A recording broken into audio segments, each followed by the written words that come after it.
আসসালামু আলাইকুম ওয়া রহমাতুল্লাহি ওয়া বারাকাতুহু।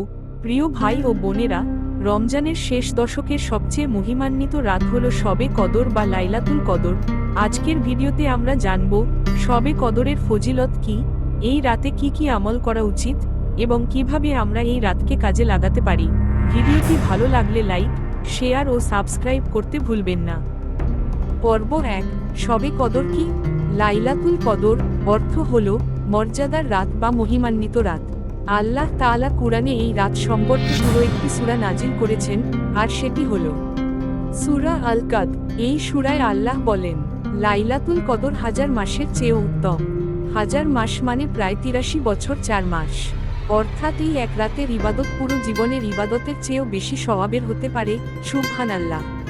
পর্ব 2, শবে কদরের ফজিলত। একই রাতে কুরআন নাজিল হয়েছে।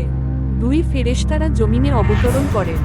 সূরা আল কদরে বলা হয়েছে, ফেরেশতারা ও রূহ জিবরাইল এই রাতে অবতরণ করেন।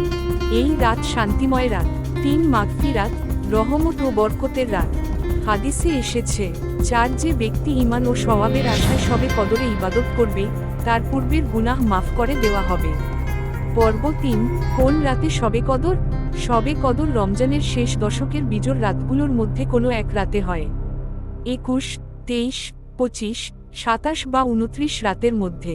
আমাদের উচিত শেষ 10 রাতেই বেশি ইবাদত করা।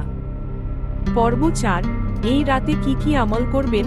বেশি বেশি নফল নামাজ পড়ুন, তাহাজ্জুদ পড়ুন, কুরআন তিলাওয়াত করুন, তওবা ও ইস্তিগফার করুন, দরুদ শরীফ পড়ুন। সবচেয়ে গুরুত্বপূর্ণ দোয়া, আল্লাহুম্মা ইন্নাকা আফুউন তুহিব্বুল আফওয়া ফা'ফু আন্নী। অর্থ, হে আল্লাহ, আপনি ক্ষমাশীল, আপনি ক্ষমা করতে ভালোবাসেন, তাই আমাকে ক্ষমা করে দিন।